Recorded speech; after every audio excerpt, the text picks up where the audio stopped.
Hari ini kita akan mempercepat, kita akan bicara tentang kemuliaan dalam roh di saat koma. Saudara, orang yang dibilang di saat koma itu belum tentu orang yang koma tergeletak. Kalau saya pernah mengalami koma tergeletak.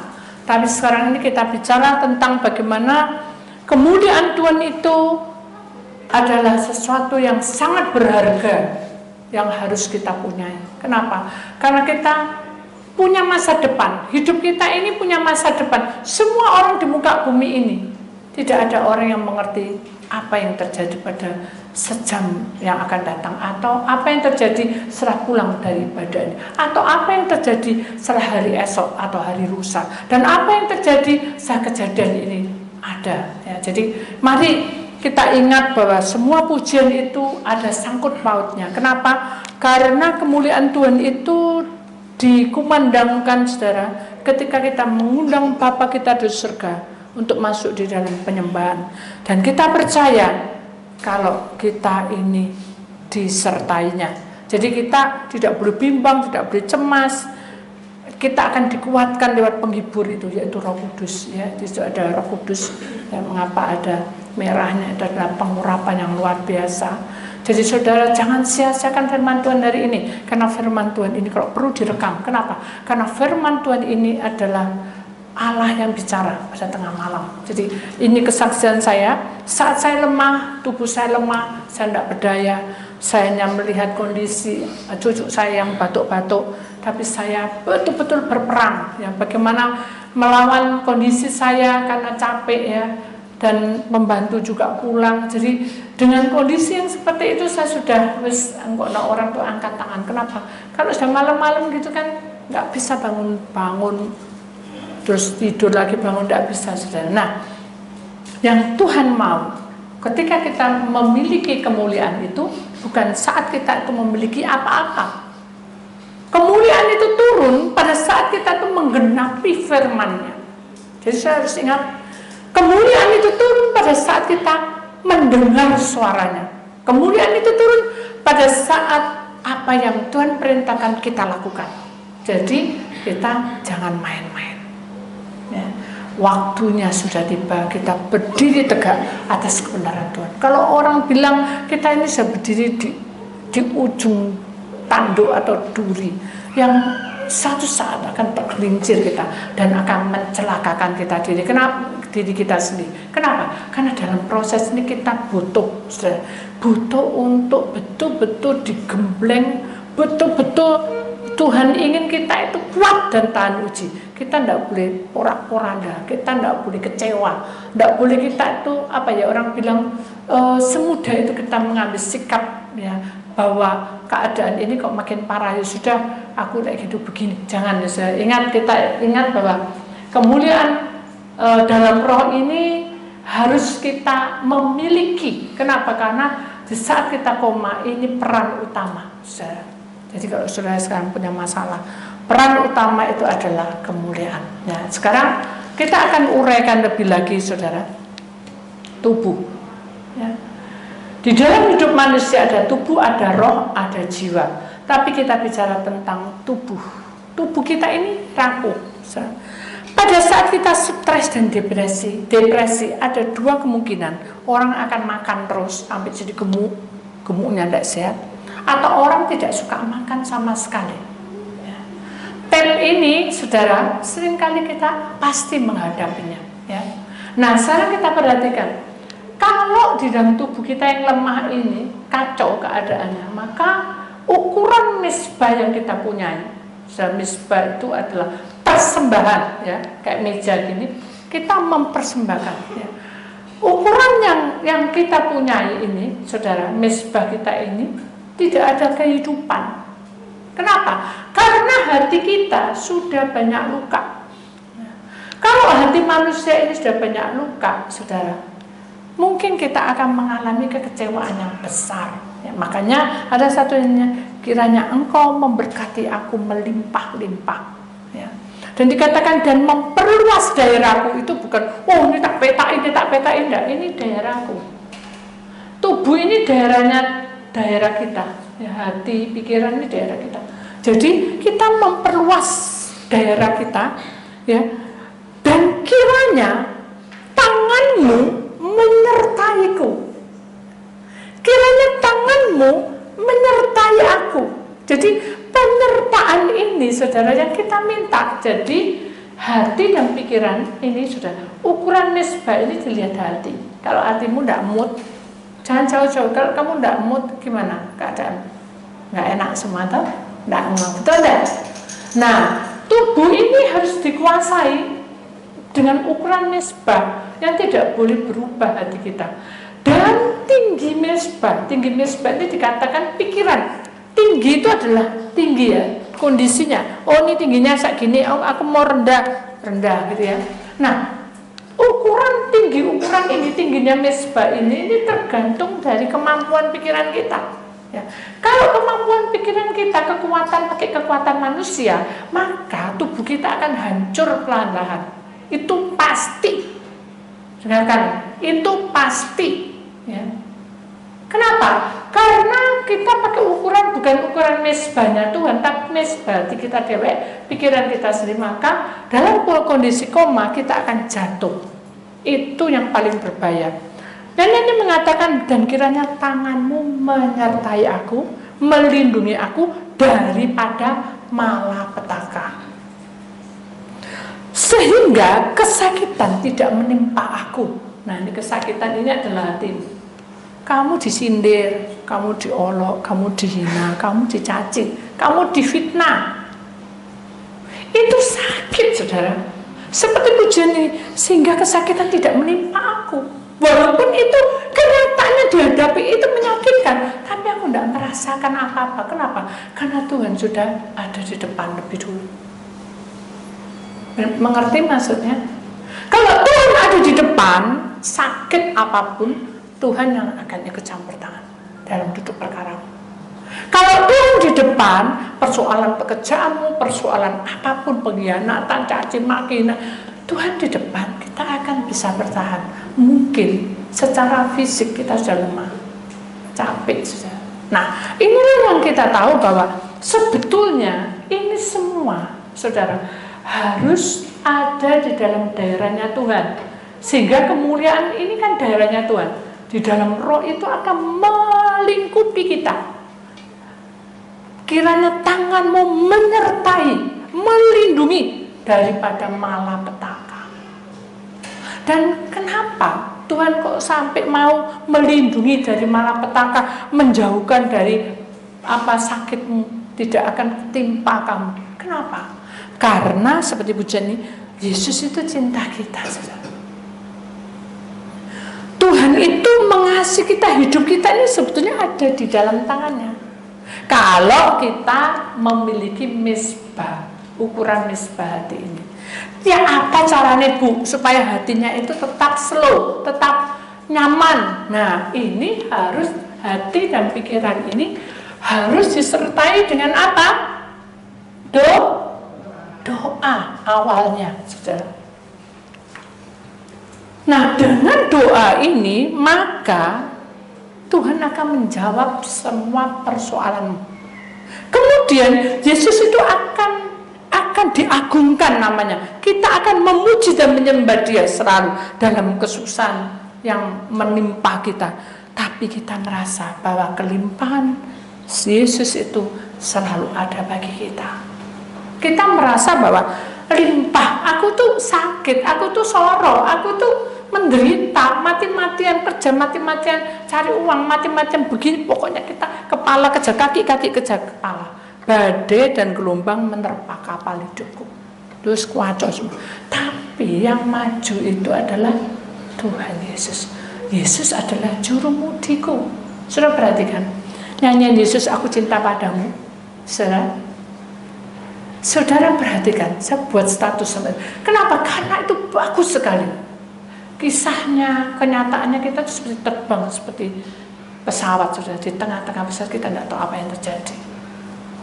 Di kiri kanan kita itu hanya awan-awan aja, tapi begitu blar sudah tidak ada masalah, habis semua, betul tidak? Tapi kita selamat sampai di tujuan. Kenapa? Karena Dia adalah juru mudi kita. Amin. Jadi kita perhatikan, kita tidak akan, kalau kita masuk di tengah lautan, kita tidak akan tenggelam. Kita tidak akan goyah kalau kita ada di udara. Dan Tuhan akan menumpang hidup kita. Kenapa? Karena ini adalah perjalanan kita, saudara. Dengan doa. Kemudian saya akan berikan kesaksian dunia roh. Suatu ketika, saya ini lagi pergi ke, ya boleh katakan pergi ke satu tempat keramaian, dan saya butuh sesuatu di situ. Dan akhirnya saya sampai di tujuan tutup. Secara logika, jauh-jauh datang dari ujung ke ujung ini, Surabaya Timur, Surabaya Barat, tutup. Secara logika, secara pikiran, secara hati saya kecewa. Secara pikiran saya juga kok kayak gini. Padahal saya berdoa. Kekuatan manusia ini harus dipatahkan, saudara. Kalau tidak, maka kita akan merasakan sesuatu yang ganjel, tidak damai. Begitu saya tutup, tak serana Tuhan, tak serana. Tapi orang bilang, tiwas saya jauh-jauh, waktu dibuang gitu aja. Saya cuma berdiam dan saya serahkan sama Tuhan. Saya berdoa. Pernah tidak sudah mengalami seperti itu? Kacau, pikiran kacau. Sudah mengakui, Tuhan, aku serahkan. Pernah tidak saya seperti itu? Atau saudara memikirkan bahwa perkara ini, itu kan urusan Tuhan, aku harus doa. Atau saudara mengakui bahwa Tuhan, hanya kehendak-Mu yang jadi. Gimana saudara? Pernah tidak saudara? Halo? Pernah tidak saudara? Ketika saudara mengalami sesuatu yang diharapkan, plus hilang. Gimana saudara? Kecewa tidak? Pernah tidak saudara mensyukuri ya? Tak serano. Oh, ini bukan rezekiku. Tidak bisa seperti itu saudara. Nah saudara itu memangnya Tuhan pakai rezeki. Tuhan itu tidak menginginkan kita tuh kalau datang di rezeki ini kayak berkat banyak. Tuhan ingin hatimu dibentuk lebih dulu. Oh ya wis tak serano, belajar. Kemuliaan itu turun ketika kita mau mendengarkan. Dalam koma, dalam kondisi yang tidak baik, kamu tuh mendengarkan. Nah, saat saya sudah orang bilang apa aja sudah satu mobil, saya cuma gini, Tuhan tak serano. Gitu kok jawab. Tak serang semua, biar saya tidak ngutuk apa, cuma saya serahkan hanya biar kehendak-Mu yang jadi. Saya tetap tenang, tidak rame, tidak geger, tidak apa, diam, tak serang semua, pasrah. Nah, ketika kita betul-betul berserah, sudah dengarkan baik-baik, kita punya roh. Jadi ini bicara tentang tubuh roh jiwa. Kalau saudara pada waktu konseling rohnya tidak ada, susah saudara untuk masuk ini. Jadi selesaikan dulu rohnya, kembalikan. Baru nanti kita bisa melihat ini. Tapi ini dikilas, difoto supaya saudara nanti kalau orangnya kembali bisa masuk seperti ini.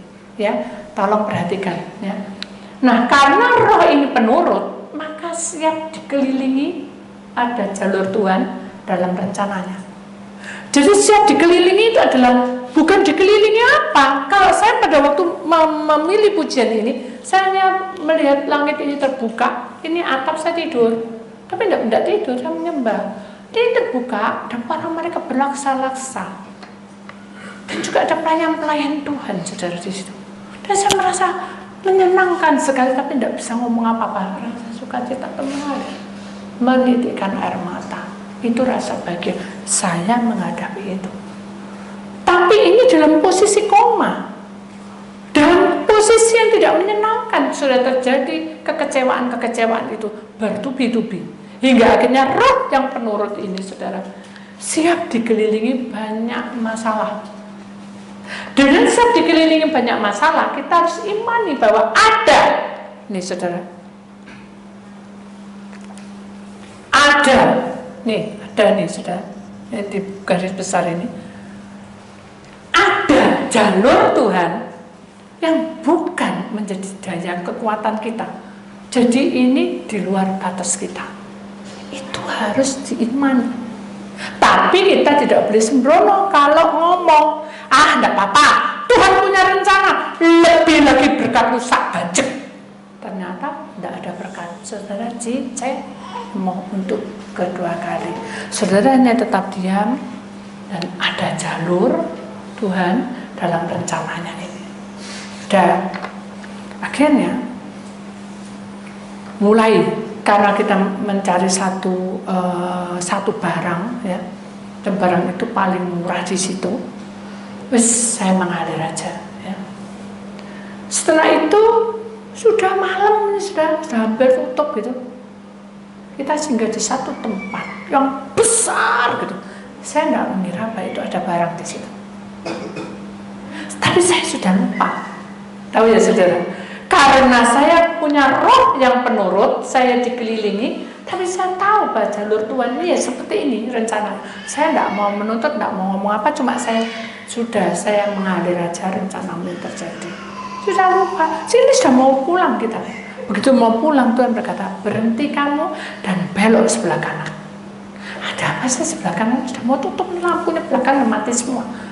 Belok kamu sebelah kanan. Enggak wes, mungkin itu perasaanku sendiri. Nah kadang kan gitu ya, ketika kemuliaan itu turun di dalam roh, kita tuh saat koma, kita ini menimbang, bener enggak, ya kok gak sih Bu Titik ngomong lah.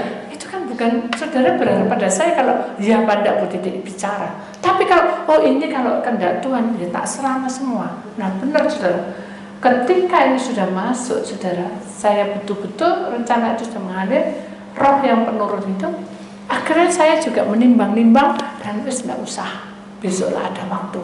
Itu karepe kita, karena kita pakai kekuatan ini. Wis besoklah Isa, kayak nggak ada itu perasaan saya. Tapi ada mbak-mbak yang ngikut saya, membantu saya. Dia bilang, loh ini loh ada barang, kenapa? Kita tidak lihat, aduh sudah mau tutup, sudah kita lihat aja, tidak mau. Dua kali, satu kali saya tolak, dua kali saya tolak. Ingat, satu kali ditolak, dua kali ditolak, tiga kali lepas ya saudara. Begitu dua kali saya tolak, yang ketiga kali mantu saya datang dan berkata, Mama, di sana mah barangnya ada, wah api-api. Tinggal yang mana? Cari yang punel, cari yang gundek, cari yang panjang, cari apa aneka macam. Langsung saya ada yang kesentuh plak gitu. Loh, kenapa aku ini kok nggak nurut sama Tuhan? Malu saya. Saya jalan tuh sampai nangis, Tuhan ampuni saya. Karena hampir 3 kali saya tolak. Bukan karena mantu, tapi saya tidak suka, harus tutup cepet-cepet aja. Begitu saya kembali, begitu saya belok kanan, sudah tahu dari ujung saya berdiri sini sampai ke sana tuh semua yang saya cari. Jadi saya bingung nyari istirahat. Iki enak sing gini, ono sing rasain, bingung sudah. Dari sana sampai bingung semua, sampai datang membantu saya. Sudah, Bu yang mana? Gak tahu, bingung. Coba kamu bilang, aku juga bingung. Itu mantu saya, sudah mama milih yang mana? Tidak selalu semua tutup. Gak tahu tolong cari dulu. Aku tidak biasa masak mama sih tahu kok. Jadi selama saya kembali. Jadi intinya sudah, kemuliaan dalam roh ini kalau kita koma dikembalikan persoalan itu kepada kita lagi. Tidak mungkin kepada orang lain. Tahu sudah. Kalau saudara urusan rumah, saudara tidak selesai-selesai. Nanti saatnya dia juga kembali lagi soal rumah. Dari rumah itu DPR jadi banyak. Yang tadinya musuhnya, oh ini saudara, beres tuh saudara. Tahu maksudnya? Oh ini aku suka. Ya tahu. Sekarang begitu Tuhan celikno semua dari depan sampai belakang, bingung tidak milih. Tuhan itu Maha Kuasa saudara. Kita tidak bisa berdaya, tidak berdaya. Saya nangis, saya bilang Tuhan, angkat tangan saya. Sebentar lagi tutup, saya bukan memerintah, ampuni saya tidak mau ulang ini lagi. Itu persoalan kecil, soal makanan. Tak serah sama Tuhan. Tahu saya tahu. Tiba-tiba ada bapak tidak saya kenal sudah. Entah pegawai tapi saya lihat tidak seragaman. Dia bilang, Bu, bisa menerangkan. Yang ini punel Bu, yang ini tidak punel, tapi jos. Yang ini gitu, terus puan. Sudah pernah enggak pergi supermarket yang lebar luas, ada orang yang bisa menerangkan satu-satu sampai ke belakang? Halo? Ada? Penganggur enggak? Ada? Halo? Masuk akal enggak? Saya nangis.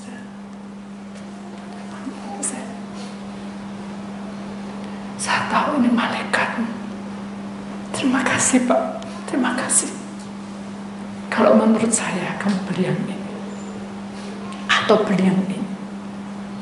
Balik lagi ke dekat saya, di tempat dari saya berdiri itu, beli ini atau yang ini. Terserah mau yang 10 kilo atau yang 5 kilo. Saya bilang, ya ampun Tuhan, tak serang semua, aku tak tahu. Beli 5 kilo dulu. Kalau kamu suka kembali ke sini, ambil 10 kilo. Ya Tuhan. Tak serakah Tuhan. Ambil semua, untung ada. Aku yang milih. Tuhan tidak pernah ngajar kita serakah, saudara. Hari ini diberkati cukup, terima kasih. Amin. Besok diberkati limpah-limpah, angkat tangan puji nama Tuhan. Besok lusa tidak diberkati belas, angkat tangan puji Tuhan. Tuhan ingin seperti itu, sehingga kemuliaan ini bisa tetap tinggal di dalam hidupmu selama-lamanya. Sepi, taruh sana, tidak banyak berkati. Ya apa, sepi apa enggak, wah aku rame. Apa bedanya jujur-jujuran kayak gitu?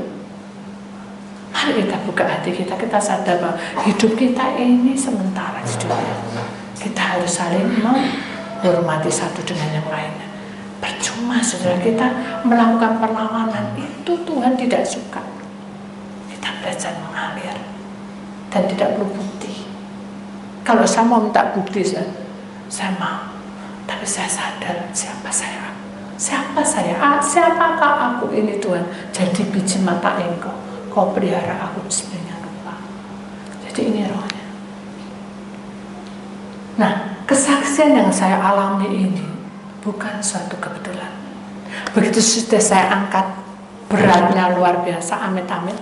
5 kilo itu berat buat saya. Kenapa? Karena kaki saya kecepit. Kalau saya dalam logika, saya pasti, oh iki dihukum ambil itu. Betul enggak? Kualat. Itu kan ada orang gitu, coba tuh mati, kualat kapokmu kapan? Betul enggak? Halo? Kita mengakui gitu enggak? Betul loh, karena kita gitu tuh. Tak boleh sih, begitu kaki saya kecepit, nolong, siapa sih minta tolong, sepi kabeh saudara. Enggak ada orang, saya cuma bilang Tuhan, kaki saya terkilir, saya enggak mampu untuk angkat dasi makil ini. Saya tahu. Bapak yang tadi itu tidak tahu di mana arah, hilang begitu, saya tidak tahu, bukan hilang pas, tidak tahu kemana jalannya. Datang pada saya, ibu milih ini, oke, saya antar ke tempat kasir. Pada saat ibu milih ini, saya bilang iya, ini lepas. Saudara. Wah, kayak gitu ada setan ibu, loh jangan digandeng-gandeng dengan mistik, saudara. Pernah saudara ngalami gitu?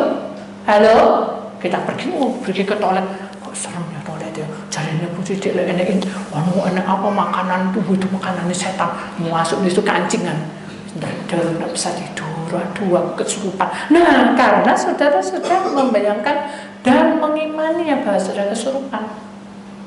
Waduh, anak ini pasti kesurupan tadi di dalam kamar mandi kancingan. Tidak boleh seperti itu, saudara. Amin. Jadi saudara harus belajar untuk betul-betul tahu bahwa kemuliaan Tuhan itu turun mengelilingi banyak masalah di dunia ini. Ini masalah saya. Ini kita hidup di dunia. Ya, tapi ini adalah kehendaknya.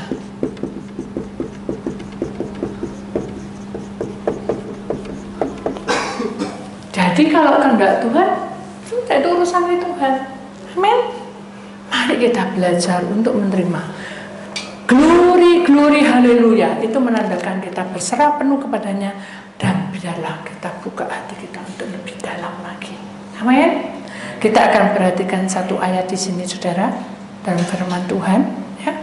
Kita akan melihatnya di sini. Setelah burung merpati itu beserta kita akan lihat Yeskiel 43 ayat 26.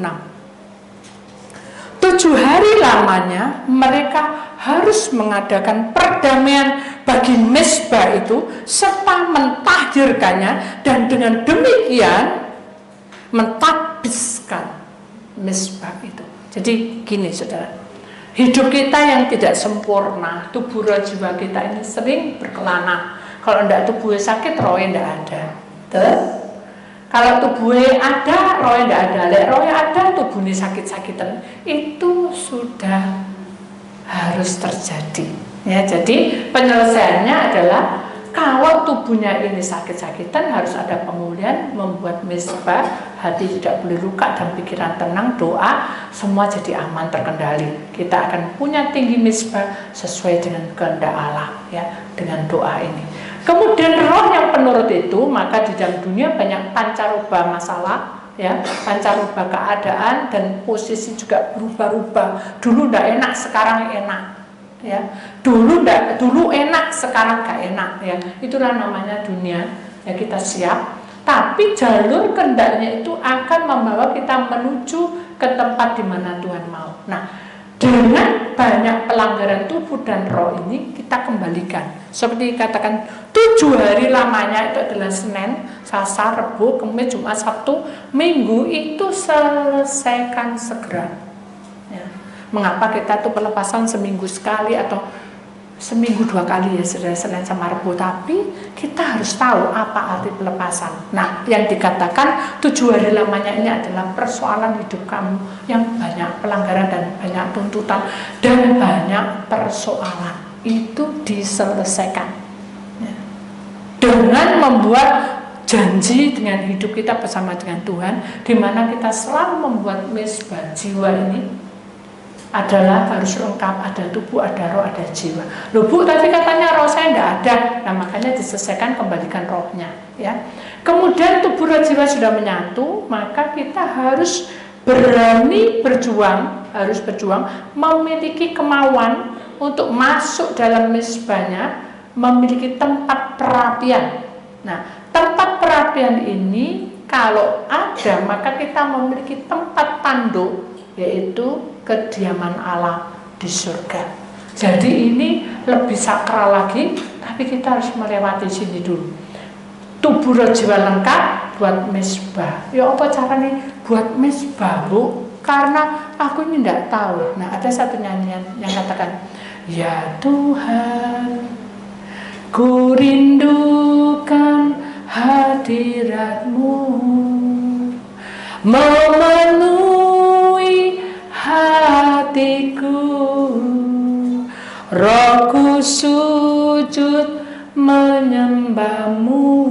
Nah, ini artinya kalau kita punya kerinduan hadirat Tuhan turun buat mezbah, maka di sini dikatakan bahwa Dia akan memenuhi tubuh ini, hati dan pikiran kita, saudara. Dan roh kita ini sujud menyembah, bukan sujud menyembah seperti raja, tetapi sujud menyembah itu adalah kita betul-betul menikmati kuasa Allah itu bekerja. Saat itu dan saya melihat langit terbuka, genting ini terbuka, awan banyak, jadi kita melihat, bisa lihat seperti sesuatu pemandangan yang sangat luar biasa. Saya nggak bisa menangis. Tubuh roh saya memuji-muji Tuhan, seperti nyanyian ini, sujud memuji-muji Tuhan. Pernah tidak saudara alami itu? Jangan menunggu nanti, saudara, tapi sekarang ini waktunya. Kemudian biar awan kemuliaan-Mu itu turun memenuhi bait sucimu, maaf. Mezbah ini boleh dikatakan adalah bait suci, saudara. Boleh dikatakan bait suci. Nah, bait suci ini ada 2. Pertama adalah tempat doa, tempat bait Allah, ya. Yang kedua adalah tubuhmu. Jadi mengapa kok tidak roh? Karena roh sudah nurut, tubuhnya yang berontak. Lek suruh nyembah tidak bisa, suruh nyanyi tidak bisa, suruh baca firman tidak bisa, lihat drama bisa, lihat tinju-tinjuan bisa, lihat sepak bola bisa, sampai ketawa-ketawa. Betul enggak? Lihat lawak bisa, lihat masak-masakan sergap, lihat orang merias sergap, sampai enggak noleh-noleh liatin terus di YouTube. Betul enggak? Tapi mengapa baca firman, menyanyi, aras-arasan enggak mau? Nyanyi, rasa nyanyi. Bagaimana Tuhan itu turun kemuliaannya? Kalau kita misbah, kita ini tidak menyala. Caranya itu harus dihidupkan, saudara, setiap hari. Mungkin kita bisa menangis berapa kali, tapi Tuhan melihat tetesan air matamu. Sungguh tidak kamu, apa kamu mewek toh? Tuhan tahu. Jadi perhatikan baik-baik. Kalau memiliki tempat perapian itu harus ininya lengkap dulu, saudara. Ini lengkap, ini lengkap. Ya, tempatnya harus berdoa, berserah. Tidak satu tempat, tetapi dimanapun kamu berada, tubuhmu mempersiapkan untuk doa. Kemudian memiliki tempat perapian itu urusan Tuhan. Kalau perapian ini ada dua, saudara. Perapian ada urapan, yang kedua adalah Roh Kudus. Roh yang bicara, roh yang berbahasa roh, ya. Nah, itu perapian. Jadi perapian ini ada dua, ya. Satu adalah tempat di mana Tuhan ingin saudara itu diurapin. Apa dicatat aja, saudara? Pertama-tama adalah urapan, ya. Perapian disebut urapan. Yang kedua ini adalah bahasa Tuhan, itu bahasa roh. Itu bahasanya Tuhan, ya. Bahasa roh itu bahasanya Tuhan. Jadi ini penting. AB ini nggak bisa ngambil atau nggak bisa, aku nggak bisa loh. Jangan, nggak bisa, ini urusan Tuhan, saudara. Saudara dikasih kehidupan berapapun pendek atau panjang itu urusan Tuhan. Saudara diberkati kaya nggak kaya itu urusan Tuhan. Jadi saudara nggak perlu ngurusin. Yang penting adalah saudara buat misbah, dan nanti Tuhan yang akan bergerak di atas hidup kita. Amin. Dan kita imani bahwa selama kita betul-betul 7 hari lamanya kita mempersembahkan pada Tuhan, maka perdamaian itu ada, sudah ada misbahnya, dan akan mentahirkan. Saya tahu mentahirkan itu maksudnya adalah memberikan penabisan. Penabisan itu ada sah mentre itu. Sudah itu dimentre itu sama Tuhan, supaya pementeran itu nanti di akhir zaman, saudara, 666 datang, saudara tidak akan dimentre dengan 66. Makanya sekarang kita minta urapan Tuhan, walaupun ada salib di depan hidup kita, tapi Tuhan beserta kita. Amin. Kita imani bahwa janji Tuhan itu tidak pernah berubah. Kalau kita dalam posisi koma, kita sadar bahwa Tuhan itu bekerja di tengah-tengah kita.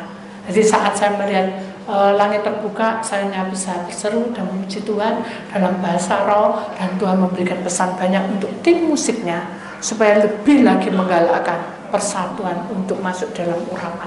Supaya apa? Supaya umatnya ini disatukan di dalam persatuan bersama dengan Tuhan. Nah, itulah Tuhan mau supaya dicurahkan rohnya itu memenuhi hati kita, dan Tuhan pasti membuka kuasanya di tengah-tengah kita, saudara. Aku katakan kepadamu, sungguh hai anakku, Tuhan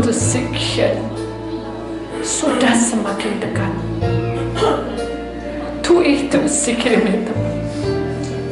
Camkan ini baik-baik. Loh sikone kulevia tapai. Pemurah dan maha bijaksana. Aku katakan kepadamu, Olioi, Allah yang hidup, aku ada bersamamu. Sekali lagi aku katakan kepadamu, supaya kamu berdiri dengan kejujuran yang kumiliki, supaya kamu berdiri dengan kebenaranku, karena roh itu akan mengikutimu terus. Jangan ada yang bersinah, jangan ada yang berkata kotor, jangan ada kutuk di dalam lidah, dan jangan ada kata kasar, sehingga kamu akan melihat bahwa kuasaku bekerja. Widri, sikane, karena Allah Bapakku memiliki hukum kasih. Widri sikane. Nah, aku katakan kepadamu, jangan kamu lupa bahwa kamu adalah kepala. Nah, kepidisi ada sikane, karena Bapakku menciptakan kamu agar kamu menjadi pemenang. Amin. Begitu kudisi sikane, Jadilah kamu persatuan yang indah di antara semua orang, semua bangsa, dan semua agama. Sekarang, karena Allah Bapa-Ku akan mempersatukan semuanya. Nah, karena Allah menciptakan dunia ini satu adanya. Namanya. Dan janganlah kamu lupa bahwa aku adalah penilikmu. Lihat, ladang sudah menguning, siap aku tampi. Lalu jadilah kamu berharga di hadapan Bapakku. Karena Bapakku berharap dan merindukanmu.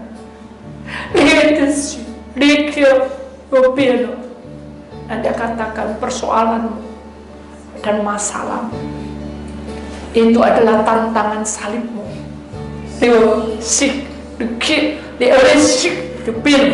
Akan menuju kesempurnaan bersamaku. Dan kamu harus bisa bertahan hidup. Dan aku tidak akan membiarkan kamu kelaparan. Karena Allah menciptakan langit dan bumi ini adalah penggenapan bahwa manusia tidak akan kelaparan. Dan Allah Bapakku berkata kepadanya, jangan kamu lengah, karena si panas si iblis itu akan merebutmu dari aku. Dan kamu harus berhati-hati. Jaga-jagalah kamu. Supaya kamu tidak kena pencobaan. Sementara aku duduk diam menunggu waktu. Aku mengetuk hatimu agar bait suci itu menyala misbahnya. Sembahlah Bapakku di surga. Sehingga belas kasih Bapa mengalir dalam hidupmu. Sehingga mematahkan belenggu ikatan kutuk dan kuasa kemiskinan. Mematahkan semua penyakitmu dan persoalanmu. Lihat sehingga camkan ini baik-baik, karena waktunya sudah dekat. Kemudian Tuhan Tuhan memenuhi kami. Mari kita angkat tangan kita. Mari kita mengucapkan syukur kepada Allah, karena Allah sudah memberikan waktu kepada kita untuk diperingatkan. Kami mengucapkan syukur kepada Tuhan Yesus yang sudah berdoa untuk kami, yang selalu dengan setia mengetuk hati kami. Kami mengucapkan syukur dengan Roh Kudus-Mu. Engkau memberikan peringatan kepada kami.